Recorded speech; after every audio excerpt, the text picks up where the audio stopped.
Hello friends, आपका स्वागत है। आपके क्लास 10 का जो चैप्टर है वन संसाधन एवं विकास, इसके हम नोट्स पढ़ेंगे हिंदी मीडियम से।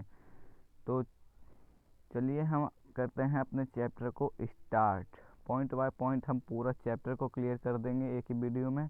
तो चलिए वीडियो को हम करते हैं स्टार्ट। पॉइंट 1 पे दोस्तों हमारा आता है प्रकृति से प्राप्त विभिन्न वस्तुएं जो हमारी आवश्यकताओं को क्या करते हैं, पूरा करने में प्रयुक्त होते हैं, अर्थात जिनको बनाने में प्रौद्योगिकी हमारी जो तकनीकी मशीनरी है वो उपलब्ध है, और जो आर्थिक रूप से क्या है संभाव्य हो और सांस्कृतिक रूप से क्या है मान्य है।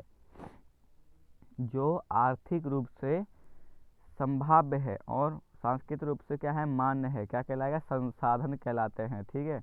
अगला डेफिनेशन, वैसे एक बात है, संसाधन का डेफिनेशन आप याद कर लीजिए, क्योंकि आपका चैप्टर जो है वो संसाधन एवं विकास ही है। ठीक है। अब संसाधन जब आपको पता ही नहीं होगा तो संसाधन एवं विकास में आप क्या लिख के आएंगे, क्या पता डेफिनेशन ही पूछ ले, और पूछेगा भी तो 2 नंबर या 3 नंबर में तो पूछेगा ही संसाधन क्या है, संसाधन से आप क्या समझते हैं। ठीक है। उसके बाद में आपका आता है जैव संसाधन। ठीक है। उसके बाद में आता है जैव संसाधन। जीव मंडल से प्राप्त संसाधन जैव संसाधन कहलाते हैं, अर्थात जिनमें जीवन होता है। ठीक है। जिनमें जीवन हो, जैसा कि मनुष्य, पशु, उसके बाद में जंगल, ये सब क्या है, इसमें जीवन है। ये आज नहीं है तो कल है, इनकी मृत्यु निश्चित भी है। ठीक है। ये तो प्रकृति की देन है, जिसके जीवन है वो मृत्यु है। ठीक है। उसके बाद में आपका आता है अजैव संसाधन। निर्जीव वस्तुओं द्वारा निर्मित संसाधन क्या है, अजैव संसाधन है। मतलब जो मरे हुए वस्तु होते हैं उनके द्वारा बने हुए क्या होते हैं, अजैव संसाधन कहलाते हैं। उसके बाद में आता है आपके नवीकरणीय संसाधन। देखिए नवीकरणीय संसाधन, इसकी डेफिनेशन याद करिए। वे संसाधन जिन्हें विभिन्न भौतिक, रासायनिक अथवा यांत्रिक प्रक्रियाओं द्वारा पुनः पुनः उपयोगी बनाया जा सकता है। मतलब एक बार अगर ख़त्म हो गया तो दोबारा हम इसको उपयोग में ला सकते हैं। जैसे जो हमारे घर में पानी है, कपड़े जिससे धोते हैं, वो अगर ख़त्म हो जाता है तो उसको हम बना सकते हैं, किसी ना किसी प्रयोग के द्वारा बना सकते हैं, बना लेते हैं ना। उसके बाद साइंस में आप देखते हो पानी कैसे बनाते हैं, बना सकते हैं ना। उससे कहते हैं नवीकरणीय संसाधन कहते हैं। ठीक है। उसके बाद में उदाहरण भी देखो, यहाँ पे दिया है वायु, जल, सूर्य का प्रकाश आदि। ठीक है। उसके बाद में है अनवीकरणीय संसाधन, इसी का उल्टा हो जाता, देखिए कैसे। वे संसाधन जिन्हें एक बार उपयोग में लाने के बाद में पुनः उपयोग में लाया जा सकता है, इनका निर्माण जो है, लाया तो जा सकता है पर मगर इनका निर्माण एवं विकास एक लंबे भूवैज्ञानिक अंतराल में हुआ है। इन्हें क्या कहेंगे, अनवीकरणीय संसाधन कहते हैं, जैसे कि खनिज, पेट्रोल, कोयला आदि। ठीक है। उसके बाद में व्यक्तिगत संसाधन। चलिए दोस्तों हम देखते हैं व्यक्तिगत संसाधन क्या है। व्यक्तिगत संसाधन निजी स्वामित्व वाले व्यक्तिगत संसाधन कहलाते हैं। मतलब जो सिर्फ एक ही व्यक्ति का, जैसे कि एक घर, आपका एक गांव है, आपका जो घर है वो सिर्फ आपका है, आपका जो खेत है वो सिर्फ आपका, आपका जो कंपनी चल रही होगी वो आज सिर्फ आपके, आपका जो स्कूल है वो सामुदायिक में आ जाता है। ठीक है। अब देखिए कैसे, अब मैंने अभी बोला था सामुदायिक संसाधन। देखिए वे संसाधन जिनका उपयोग समुदाय के सभी लोग करते हैं, जैसे कि गांव हो गया, मैंने वो घर बता दिया, वो घर कहाँ होगा, आपका एक गांव में होगा। आपका घर का एक गांव या शहर में होगा, उस शहर में स्कूल होगा, एक अस्पताल होगा। ये सब क्या है, सामुदायिक संसाधन। ये सिर्फ आपके लिए नहीं, आपके निजी स्वामित्व के लिए नहीं है, ये सबके लिए, आपके पूरे गांव के लिए है। ठीक है। उसके बाद में आपका आ जाता है राष्ट्रीय संसाधन। देखिए किसी भी प्रकार के संसाधन जो राष्ट्र भौगोलिक सीमा के भीतर मौजूद हों, राष्ट्रीय संसाधन होते हैं। जैसे व्यक्तिगत और सामुदायिक संसाधनों को राष्ट्र हित में राष्ट्रीय सरकार द्वारा अधिग्रहित किया जा सकता है। मतलब अब जो आपका एक देश है, भारत देश मान लीजिए, अब ड्राइंग तो बना नहीं सकता, यहाँ पे मैप भी नहीं है, तो एक देश है आपका, इस देश में कितने सारे स्टेट है, इस स्टेट के अंदर में, मतलब अब जो इसकी सीमा है, इसकी जो सीमा है, ये चारों तरफ घिरी हुई एक सीमा मान लीजिए, सीमा होती है। अब सीमा में मौजूद जितना भी चीज़ होगा वो सब क्या राष्ट्रीय संसाधन कहलाएंगे। उसमें व्यक्तिगत संसाधन भी आ जाता है, उसमें सामुदायिक संसाधन भी हो जाता है। ठीक है, ये दोनों है तो राष्ट्र के सीमा के अंदर में ना, तो इसको कहेंगे राष्ट्रीय संसाधन। ओके, उसके बाद में देखिए, अब एक बात और बताता हूँ, अंतर्राष्ट्रीय संसाधन भी होता है जो समुद्र की सीमा है, समुद्री मील से 200 मील तक होगा ना, वो राष्ट्र के अंतर्राष्ट्रीय संसाधन में। उसके बाहर जो होगा वो अंतर्राष्ट्रीय संसाधन हो जाए, दूसरे किसी देश के अंदर में नहीं है। ठीक है, उसके बाद देखिए, वे संसाधन जो किसी क्षेत्र में विद्यमान तो हैं परंतु उनका उपयोग नहीं कर रहे हैं। मतलब हमारे पास है, सब कुछ है, संसाधन भी है, बनाने की टेक्निक भी है, सब कुछ है, लेकिन हम उसका इस्तेमाल नहीं कर रहे हैं। हमें करना ही नहीं है, जैसे राजस्थान में हमें करना ही नहीं है, मतलब। ठीक है, उसके बाद में है, वे संसाधन जिनका सर्वेक्षण किया जा चुका है और इनके उपयोग की गुणवत्ता अथवा मात्रा निर्धारित की जा चुकी है, विकसित संसाधन कहलाते हैं। ठीक है, मतलब हमारे पास है, हम बनाते भी हैं, और इसको इस्तेमाल करने की एक जो गुणवत्ता होती, मात्रा होती, इसको हम निर्धारित कर चुके। ठीक है, उसके बाद में है, प्रकृति में उपलब्ध होने वाले वे पदार्थ जो मानव की आवश्यकताओं को पूर्ति कर सकते हैं, लेकिन इनको बनाने की ज्ञान और तकनीक हमारे पास जो है वो मौजूद नहीं है। बात को समझिए, हमारे पास संसाधन तो है मगर उनको बनाने के लिए क्या नहीं, मशीन नहीं है, टेक्निक नहीं है, ज्ञान नहीं है। ठीक है, इसलिए बोलता पढ़ लो, उन सबको क्या करो, आप उपयोग में ले आओ। ठीक है ठीक है, विकसित ना होने के कारण पहुंच के बाहर हैं, भंडार कहलाते हैं। अब इस भंडार के खदान को आपको खोद के निकालना है। ठीक है, इसलिए पढ़ लीजिए। उसके बाद में आता है हमारा सतत पोषणीय विकास। इस तरीके से विकास किया जाए जिससे क्या हो, पर्यावरण को हानि ना पहुँचे तथा वर्तमान में किए जा रहे विकास के द्वारा भावी पीढ़ियों का आवश्यकताओं की अवहेलना ना हो।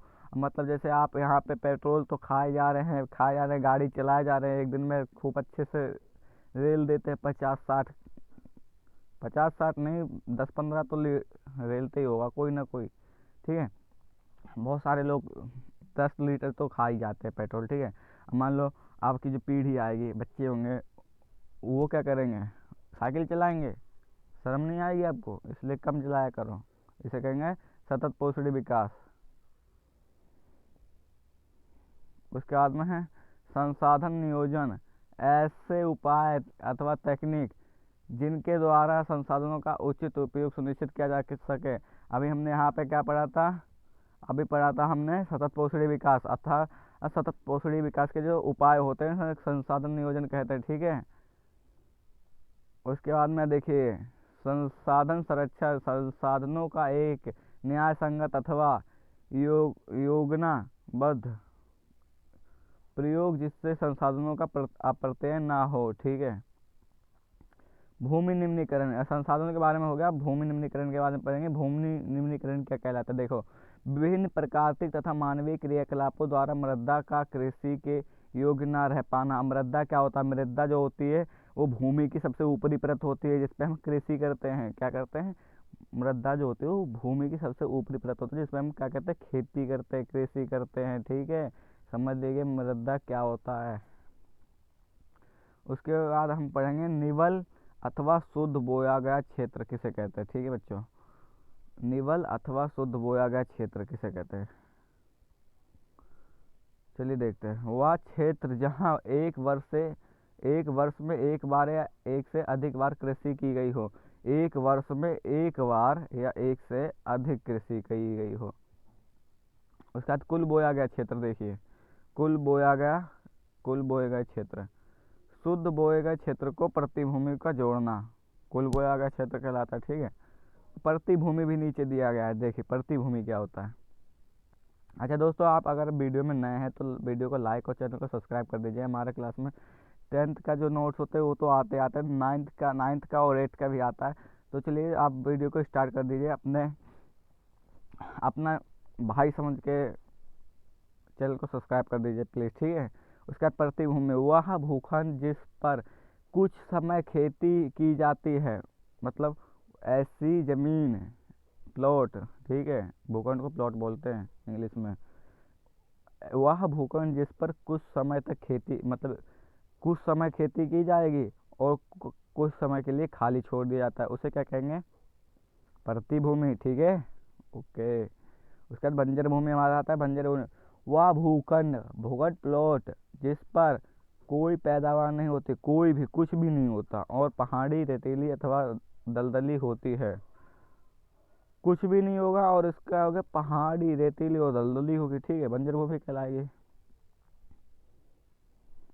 उसके बाद हमारा था लेटराइट मृदा, ठीक है, मृदा के प्रकार। अधिक वर्षा वाले क्षेत्रों में मिट्टी के ऊपरी परत के तेजी से कटाव को निर्मित मृदा होती है, जो वो उसे कहते हैं निर्मित मृदा, ठीक है। उसके बाद में आता है मृदा अपरदन, मृदा अपरदन, ठीक है, प्राकृतिक कारकों द्वारा का एक स्थान से हटना, मतलब मृदा के कटाव को या बहाव, जो बारिश में बह जाती है मृदा और कट के हमारे खेतों से दूसरे के खेत में चली जाती, छोटे बच्चों की तरफ चली जाती है, उसे हम क्या कहते हैं? मृदा अपरदन। दूसरा है उत्कात भूमि, प्रवाहित जल तथा पवनी के किए जाने वाले मृदा अपरदन से उत्कात भूमि का निर्माण होता है, जो हवा में मिट्टी उड़ जाती है, ठीक है। आपके यहाँ आंधी आती है, आप आंधी में पानी उड़ जाता है ना, मिट्टी आपके घर, आपके खेत की मिट्टी किसी और खेत में, आपके जो बाहर जो बरामदा होता है वहाँ की मिट्टी ऐसे उड़ जाती है ना, तो उसे कहते हैं। उसका दोस्तों अब हम एक नंबर वाले जो आपके क्वेश्चन होते हैं इनको कुछ कर लेते हैं, ठीक है। इससे क्या होगा, आपके जो चैप्टर है उसका रिवीजन हो जाएगा, और ये पेपर में आते भी हैं, बहुत बार पेपर में आए। ये जो पहला ही क्वेश्चन है ये इस बार 2023 में ही आ चुका है, ठीक है। तो चलिए दोस्तों हम देखते हैं, भारत में सबसे अधिक कौन सी मृदा पाई जाती है, इसका निर्माण किस प्रकार हुआ है?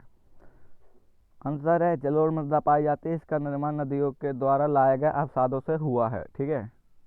जल्दी पढ़ते हैं। महाराष्ट्र, सौराष्ट्र और मालवा में कौन सी मृदा पाई जाती है, इस मृदा का निर्माण कैसे हुआ है? काली मृदा पाई जाती है, इसका निर्माण ज्वालामुखी के मैग्मा तथा आग्नेय शैलों के द्वारा हुआ है, ठीक है। तीसरा प्रश्न देखिए हमारा है, मृदा निर्माण की प्रक्रिया में किन्हीं दो महत्वपूर्ण उच्चाव जनक महत्वपूर्ण कारक लिखो, ठीक है। मैं आंसर बोलने लगा था, सॉरी। उच्चारण दो पूछा है, देखिए हमने कितने सारे लिख दिए, 7 लिख दिए, जो 7 तो के वो 7 के 7 तो लिख दिए। तो चलिए हम देखते हैं, पहला उच्चाव, दूसरा जनक शैल, इतना लिख दीजिएगा, हम पास हो जाइएगा, ठीक है। मगर आप ज़्यादा ही देख लीजिए। उसका जलवायु भी है, वनस्पति है, सस्ता शैल है, हमीज, समय, ओके। प्रश्न 4 क्या है आपका, कहता है देखिए, भारत में पाई जाने वाली विभिन्न मृदाओं किन्हीं दो के नाम लेता है। बताइए यार, दो मृदा बताना है आप। जलोढ़ मृदा, काली मृदा बक दीजिएगा, ठीक है। जलोढ़ मृदा, काली मृदा, लाल व पीली मृदा, लेटराइट मृदा, मरुस्थलीय मृदा, वन मृदा, ठीक है। ये आपकी हो गई मृदा के नाम। उसके बाद का प्रश्न आपका क्या कहता है, देखिए प्रश्न 5 है, वन मृदा की दो विशेषताएं लिखो। वन मृदा जो आपकी जंगली मृदा होते हैं, मतलब जहाँ पे वो वन होते थे।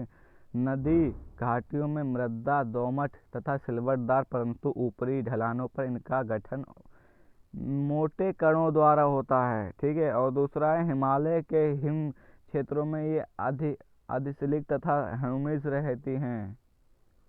उसके बाद में प्रश्न 6 आपकी, मरुस्थलीय मृदा की दो विशेषताएं लिखिए। मरुस्थलीय मृदा की दो विशेषताएं, रंग लाल और भूरा, रेतीली और लवणीय, ह्यूमिस और नमी की मात्रा कम होती है।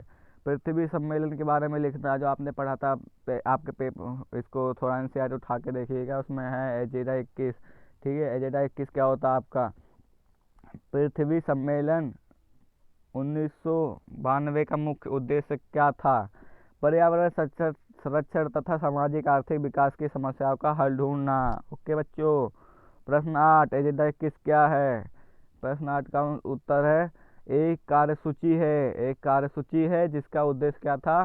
सामान्य हितों के अनुसार, पारंपरिक आवश्यकताओं तथा सम्मिलित जिम्मेदारियों के अनुसार विश्व सहयोग के द्वारा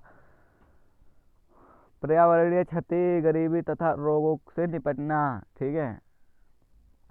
जो ये क्वेश्चन करा रहा हूँ ना बच्चों, इसको आप एक बार पेपर में वो मतलब एक पेपर लेके उसमें लिख लीजिएगा और रिवीजन कर लीजिएगा, क्योंकि ये जो मैं करा रहा हूँ ये हर बार आए हैं, दो दो आपके नंबर कहीं नहीं गए। अगर ये 10 प्रश्न रट लेते हैं तो मतलब इसमें से 2 प्रश्न आएंगे, इसमें से 2 प्रश्न आएंगे, मतलब 4 नंबर। ठीक है, 4 नंबर आपके कहीं नहीं गए। एक बार पेपर उठा के कर लीजिएगा, आपकी भलाई का काम कर रहा हूँ, नहीं भी करिएगा तो मेरा क्या होगा। ठीक है। प्रश्न 9, किन्हीं 2 राज्यों के नाम बताइए जहाँ सोपानी कृषि सीढ़ीदार कृषि की जाती है। जम्मू कश्मीर में, हिमाचल प्रदेश, उत्तराखंड, अरुणाचल प्रदेश, मणिपुर, नागालैंड, मिजोरम आदि। ठीक है, आदि की इतनी जगह होती है यार। प्रश्न 2 और लास्ट प्रश्न, ठीक है, उसके बाद आप भाग जाइए खेलने के लिए। प्रश्न 10, ऐसी 2 मानवीय क्रियाएं लिखे जिनके द्वारा भूमि का निम्नीकरण होता है। अति पशुचारण, मतलब भूमि का बेकार हो जाती है। भूमि निम्नीकरण, वनोन्मूलन, खनन, अत्यधिक भूमजल का निष्कासन। ओके बच्चों, तो चलिए बच्चों आप जाइए खेलने के लिए। जब तक मिलते हैं किसी अगले वीडियो में, जब तक के लिए जय हिंद, वंदे मातरम। और ये प्रश्न लिख लीजिएगा, नोट्स वीडियो को डाउनलोड कर लीजिएगा। अगर नोट्स चाहिए तो नोट्स आपको डिस्क्रिप्शन में दे देंगे। जब तक ले बाय बाय, मिलते हैं, शिव टाटा, मिलते हैं किसी अगले वीडियो में। जब तक ले जय हिंद, वंदे मातरम।